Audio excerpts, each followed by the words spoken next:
de ce matin, c'est « Nous serons tous transformés ». Amen. Nous serons tous transformés parce que nous avons ici la promesse d'une transformation glorieuse. On va être transformé un jour, en un instant, en un clin d'œil. C'est ce que la Bible nous dit. Lorsque la trompette, la dernière trompette va retentir, le ciel va s'ouvrir et ce qui est mortel va devenir immortel. Ou encore, ce qui est corruptible, nous dit la parole, deviendra incorruptible. C'est une attente glorieuse. C'est une attente que ceux qui nous ont précédés avaient et qui les a aidés à passer au travers la persécution, les difficultés qu'ils ont vécues. Vous savez, c'est pas un rêve. C'est la promesse même de Dieu. Je parlais tout à l'heure de la promesse que Dieu nous a donnée de la vie éternelle. Les promesses que Dieu fait, il les accomplit. Les promesses qui sont dans sa parole, qui ont été faites à propos de Jésus dans l'Ancien Testament, se sont tous accomplies. Et celles qui sont faites à propos de Jésus pour le Nouveau Testament vont tous s'accomplir. L'Ancien Testament annonçait Jésus qui allait venir. Le Nouveau Testament annonce aussi Jésus qui va venir. L'Ancien Testament annonçait Jésus qui allait venir comme un serviteur pour s'offrir pour le péché de l'humanité. Le Nouveau Testament annonce un Jésus qui va revenir en gloire pour juger l'humanité.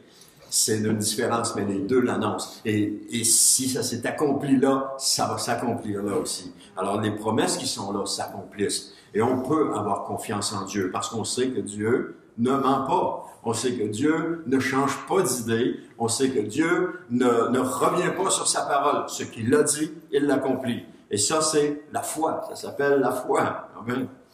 Donc, depuis les origines du monde, l'humanité redoute la mort. Et chaque tombe ou chaque service funèbre nous rappelle notre fragilité. Un jour, on était dans un service d'un oncle ou d'une tante, je ne me souviens pas, et mon frère s'est approché à côté de moi, il dit « Tu sais, Denis, il dit, on est les prochains? » Ouais, j'ai dit « Je le sais. » Ça lui rappelait cela. Ça lui rappelait cela. Donc, ça le remettait en question. Ça lui remettait les choses, ça remettait les choses en perspective dans la réalité. Voici où est-ce que nous en allons. Pourtant, au cœur de cette fragilité, Dieu a semé en nous une espérance invincible. Et c'est la promesse d'une transformation. Et cette espérance ne concerne pas seulement ceux qui sont morts en Christ, mais aussi les croyants encore vivants lorsque Jésus va revenir. C'est ça que la parole de Dieu nous dit. Alors, Paul appelle cela un mystère ou un acte soudain et glorieux, On voit ça dans 1 Corinthiens chapitre 15, les versets 51 à 52. Ça nous dit, « Voici, je vais vous révéler un mystère. Nous ne passerons pas tous par la mort, mais nous serons tous transformés. En un instant, en un clin d'œil, au son de la trompette dernière. Car lorsque cette trompette retentira, les morts ressusciteront pour être désormais incorruptibles, tandis que nous serons changés. » Amen. Et ça devrait nous réjouir. Ça devrait nous encourager. Ça devrait nous fortifier dans notre marche chrétienne.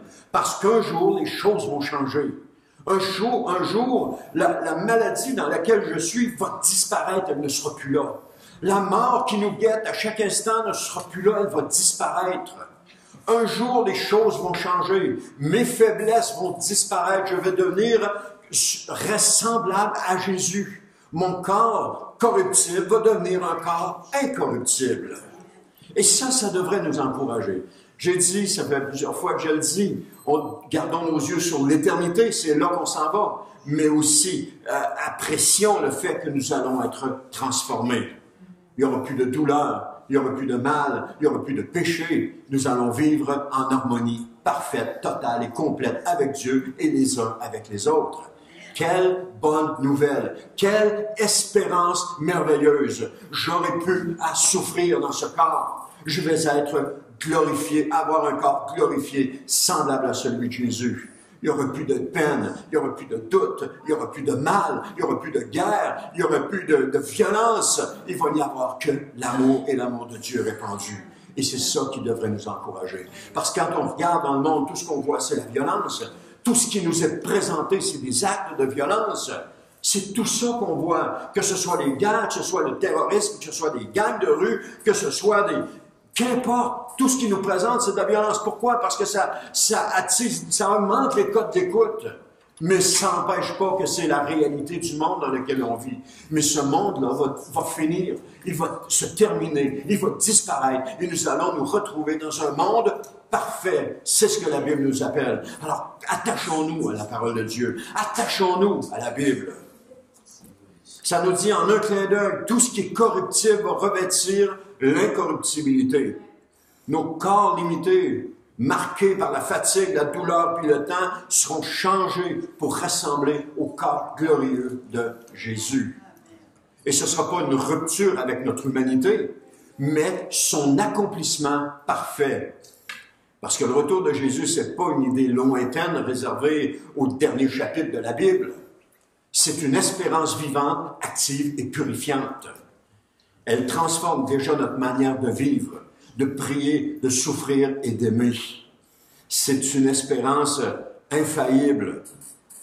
Et celui qui espère voir Jésus face à face ne peut pas vivre comme s'il ne devait jamais le rencontrer. Parce qu'un jour, nous le verrons face à face. Un jour, nous serons face à lui. Alors, dans le message d'aujourd'hui, on va découvrir que cette transformation n'est pas seulement un événement à venir. Ensemble, on va voir, le premier point, ça va être une transformation soudaine et glorieuse, accomplie par la puissance de Dieu. Le deuxième point, c'est une espérance qui purifie dès aujourd'hui en façonnant notre caractère. Et le troisième point, un témoignage prophétique avant la glorification, car avant d'être enlevé, l'Église doit encore briller dans ces ténèbres dans lesquelles nous sommes. Alors, le premier point de transformation soudaine et glorieuse. Paul révèle un mystère. Au retour de Jésus, les croyants encore vivants seront transformés, seront changés. Et ça c'était pour encourager les croyants à cette époque-là. Et c'est aussi encore, parce que si ça a été retenu et inscrit dans la parole de Dieu, c'est pour encourager les croyants encore aujourd'hui. Les croyants de tous les siècles jusqu'à les croyants encore aujourd'hui. Ce ne sera pas par une mort, mais par une métamorphose. Et cette transformation se fera, comme nous dit 1 Corinthiens 15:52, en un instant, en un clin d'œil.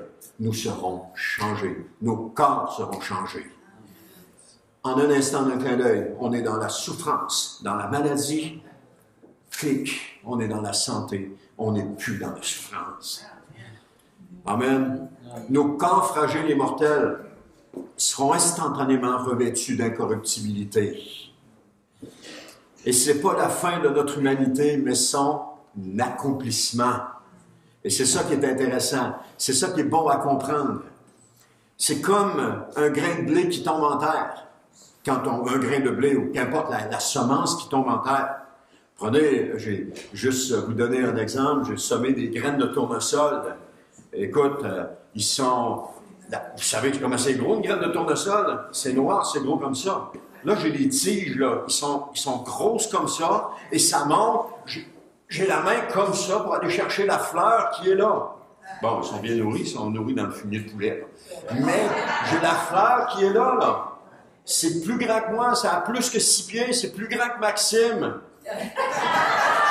Hein? Si je me lève le bras en l'air, je suis plus grand que Maxime, c'est vrai. Hein? Je peux taper sur la tête de même. C'est parce que je t'aime, Maxime. Mais c'est juste pour dire que ça n'a pas été comment je disais ça? La graine, elle a disparu dans l'obscurité, mais elle renaît, oui, c'est ça, elle renaît sous une forme nouvelle, vivante et verdoyante. Et vous savez, les tournesols, la particularité que ça a, c'est que ça suit le soleil, hein?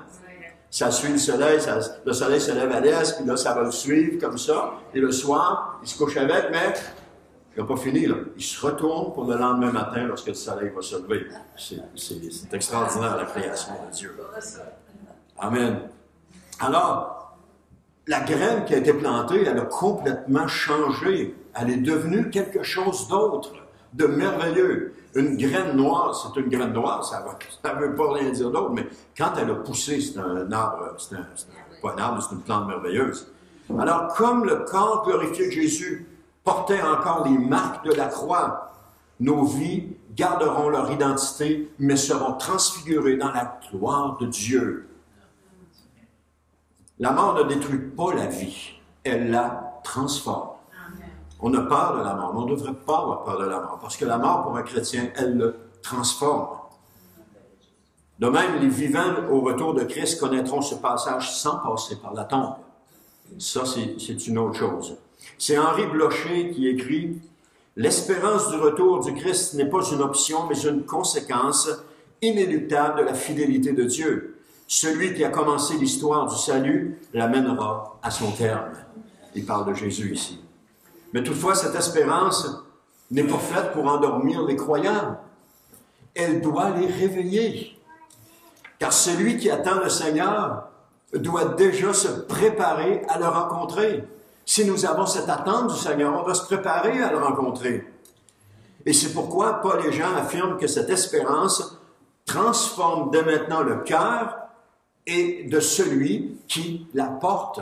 Et si on voit ça dans notre point 2, dans une espérance qui purifie aujourd'hui, c'est dans 1 Jean chapitre 3, le verset 2 à 3, qui dit « Mes chers amis, dès à présent, nous sommes enfants de Dieu, et ce que nous serons un jour n'a pas encore été rendu manifeste. Nous savons que lorsque Christ paraîtra, nous serons semblables à lui, car nous le verrons tel qu'il est. Tous ceux qui fondent sur Christ une telle espérance se rendent eux-mêmes purs, tout comme Christ est pur. » Les seuls qui ont vu Jésus après sa résurrection, ce sont les disciples. Il est apparu aux disciples, il y a 500 personnes. Ce sont les seuls qui l'ont vu. Et Paul, même Paul ne l'avait pas vu. Et c'est pour ça qu'il dit que nous savons on ne sait pas encore ce que nous serons un jour, mais que ça va être rendu manifeste quand Christ va apparaître parce qu'on va être semblable à lui. Alors on a cette espérance-là. Et cette espérance-là, elle agit comme un feu intérieur à l'intérieur de nous. Elle brûle les impuretés. Elle fortifie la foi. Et puis, elle pousse à la fidélité. Parce que quand on a cette espérance-là, on veut être prêt.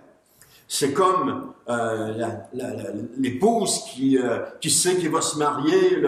On parle de l'épouse parce que l'épouse, je pense qu'elle est beaucoup plus investie dans le mariage que l'époux veut l'être. L'épouse est préoccupée par les préparatifs, elle est préoccupée par la cérémonie, elle est préoccupée par les festivités, ça la préoccupe. Et elle veut que tout soit parfait.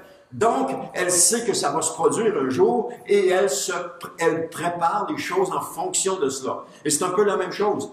Nous sommes des croyants qui attendons le retour de Christ et nous avons cette espérance-là. Et cette espérance-là nous fait en sorte de nous préparer pour cette rencontre.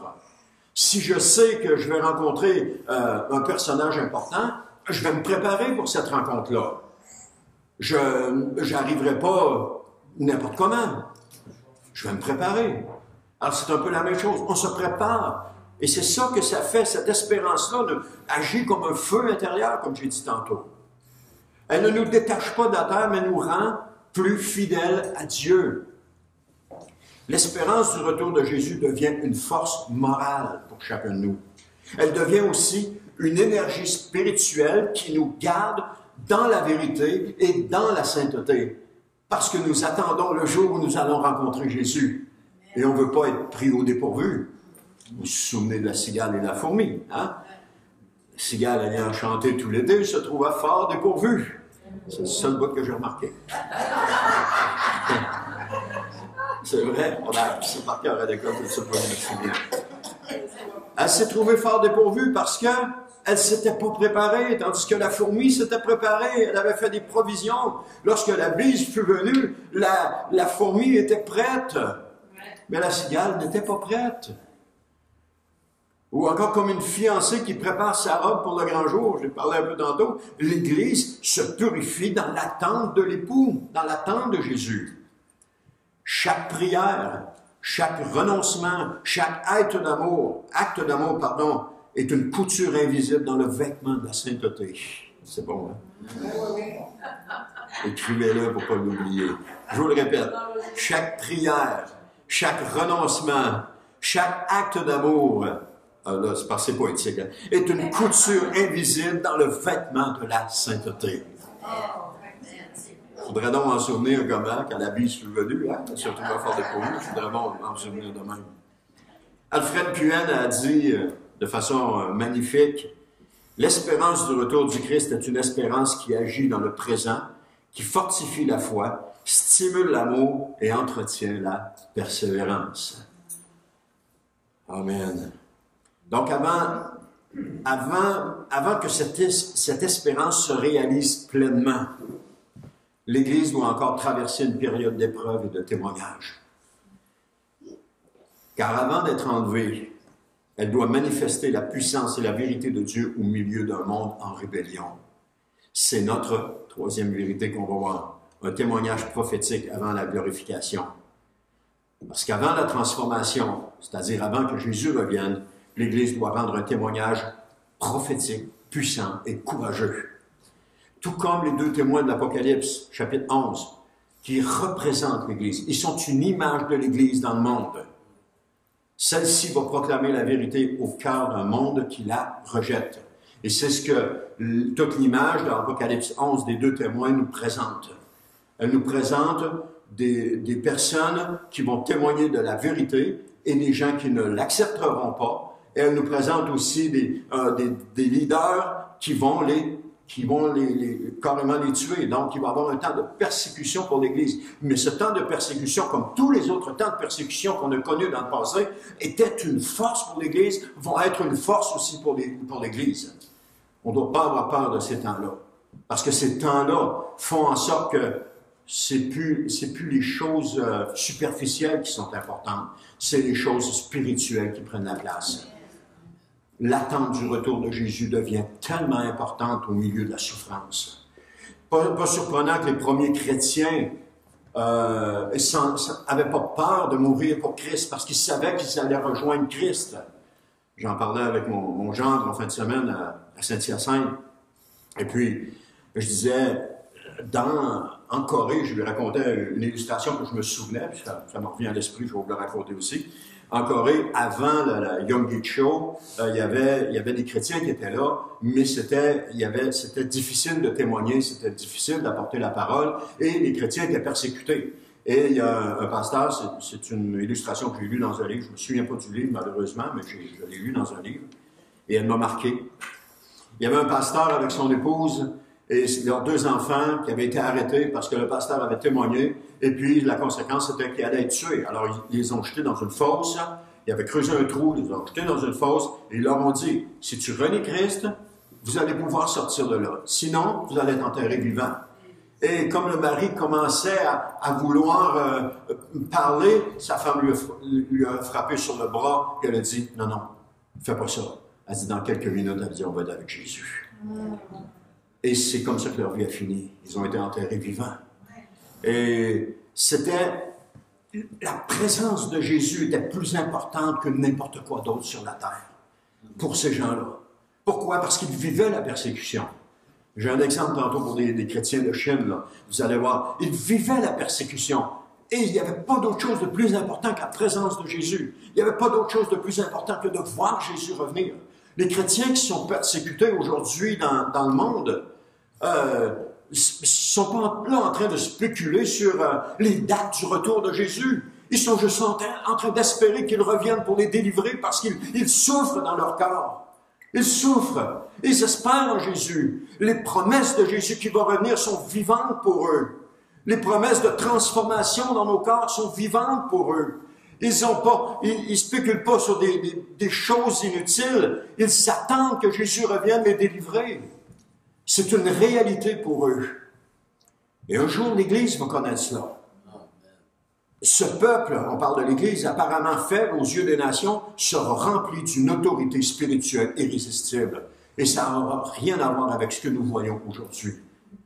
C'est ce qu'on peut voir. C'est ce qu'on peut voir dans la parole de Dieu. C'est ce qu'on peut voir les premiers chrétiens. Ça n'a rien à voir avec ce qu'on vit aujourd'hui. Ils étaient en feu pour le Seigneur. Alors son humiliation précédera sa gloire. Et comme l'humiliation de Christ a précédé sa gloire, Jésus a accepté de souffrir. Il a accepté de mourir sur la croix. Lui qui n'avait rien fait. Il est mort sur la croix pour nous sauver. Il est mort dans l'humiliation, parce que la croix, c'était une humiliation à l'époque. On crucifiait les voleurs pour dire aux gens, regarde, si tu fais comme eux, tu vas finir comme eux. Et Jésus a été mis au nombre des malfaiteurs. C'est ça que la Bible nous dit. Lui qui n'avait rien fait. Lorsqu'on croyait la flamme éteinte, Dieu a soufflé à nouveau dessus. Ça peut se rapporter à Jésus. Lorsque Jésus a été mis au tombeau et que tout le monde pensait que c'était fini, même les disciples pensaient que c'était fini. Et ils ne savaient pas, ce que je trouve de spécial, c'est qu'ils n'avaient comme pas reçu ce que Jésus leur avait dit. Et là, ils pensaient que tout était fini. Mais quelle surprise le matin de la résurrection, lorsque les femmes sont arrivées au tombeau, et que la pierre était roulée, puis que le corps de Jésus n'était plus là. Oh, qu'est-ce qui s'est passé? Qu'est-ce qu'ils ont pensé? Ah, Jésus est ressuscité. Non! Qui a pris le corps de notre Seigneur? Il n'y avait même pas à l'idée que Jésus était ressuscité. C'est Jésus, encore une fois, qui leur a donné des preuves qu'il était ressuscité. C'est Jésus qui leur a montré qu'il était ressuscité.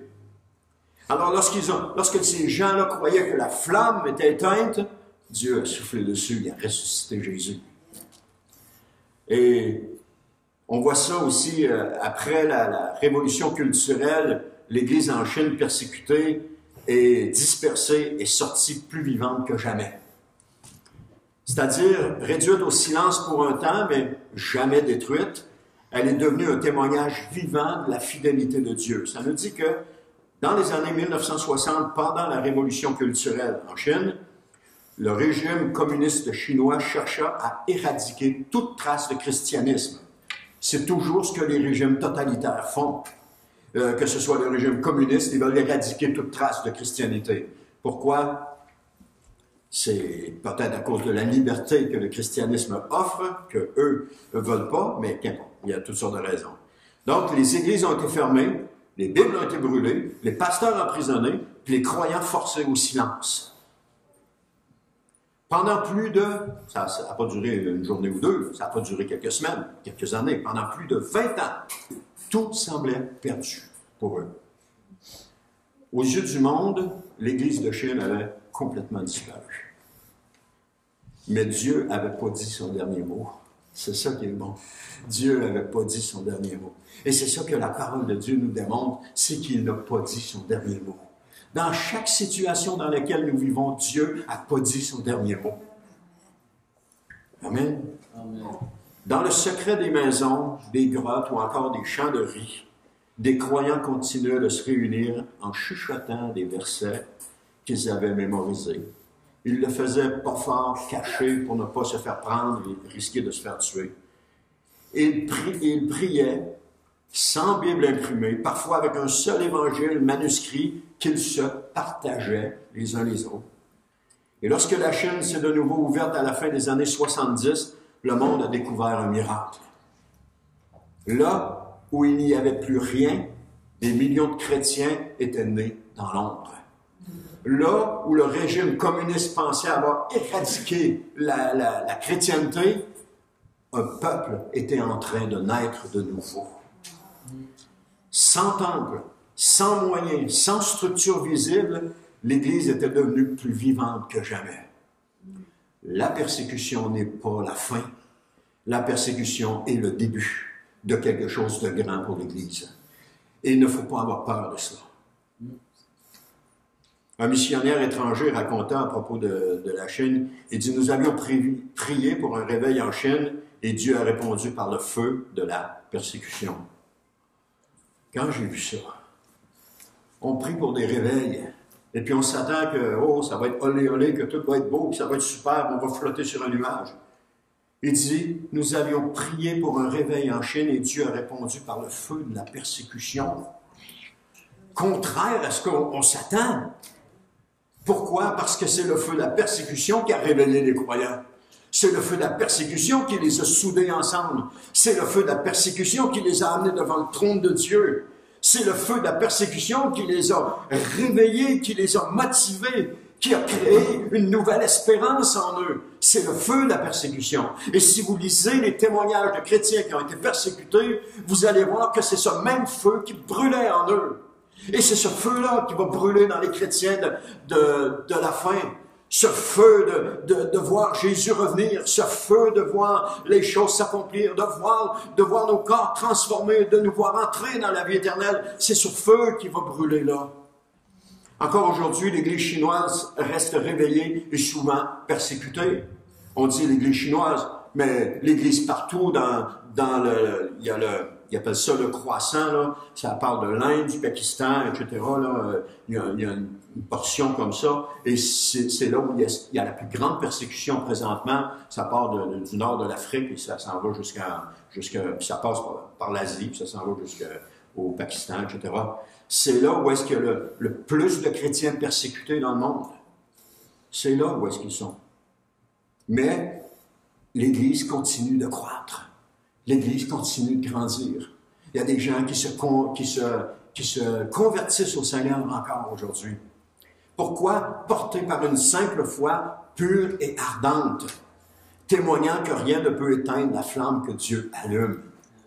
Amen. Quand on pense que tout est fini, c'est pas fini. Quand on pense qu'il n'y a plus de feu, c'est comme, vous avez, je ne sais pas ceux qui ont un foyer au gaz, c'est juste une petite flamme qui brûle, puis même si vous ne la voyez pas, tout à coup, ça s'enflamme tout. Wow! David Wilkerson déclarait, « L'Église de la fin des temps sera une Église crucifiée. Mais c'est justement dans sa mort au monde qu'elle manifestera la vie et la puissance de Christ. » Et je termine avec ceci. Avant d'être glorifiée, l'Église sera éprouvée. Et c'est une réalité. C'est ce que la parole de Dieu nous montre. Il ne faut pas avoir peur de cela. Je veux juste vous encourager un matin de commencer à regarder la parole de Dieu dans sa véritable signification. Mais son témoignage soutenu par l'Esprit préparera le monde à la révélation du roi des rois. Et je vais en profiter pour passer un petit message. Venez avec nous le dimanche, pas ce soir, il n'y en aura pas, mais la semaine prochaine, on recommence. Venez avec nous pour le cours sur l'Apocalypse. Vous allez découvrir une autre façon de comprendre l'Apocalypse. Et ceux qui sont là avec moi, je ne pense pas que c'est mauvais. Ça n'a pas de l'air mauvais. Ça a l'air de leur plaire, mais vous allez comprendre des choses qui sont différentes. Maintenant, lorsque la trompette sonnera, elle se relèvera dans la gloire aux yeux de tous pour être unie à son Seigneur à jamais. Quand la trompette va sonner, l'Église va être vue comme victorieuse. Alors les gens vont penser qu'elle est morte, qu'elle n'existe plus, qu'il n'y a plus rien. C'est à ce moment-là qu'elle va se relever comme victorieuse. L'espérance change tout, frères et sœurs. La transformation des vivants, ce n'est pas un conte mystique. C'est une certitude divine. Un jour, nous serons transformés. Un jour, nous serons rendus à l'image de Jésus. Et ça devrait faire partie de notre compréhension, de notre profonde, chacun de nous, qu'un jour, nous serons rendus semblables à Jésus. Parce que Dieu a promis et il accomplira. C'est une certitude. C'est pas des paroles en l'air. C'est pas quelque chose que Dieu a dit, puis c'est pas grave s'il ne le fait pas. Non, il va le faire.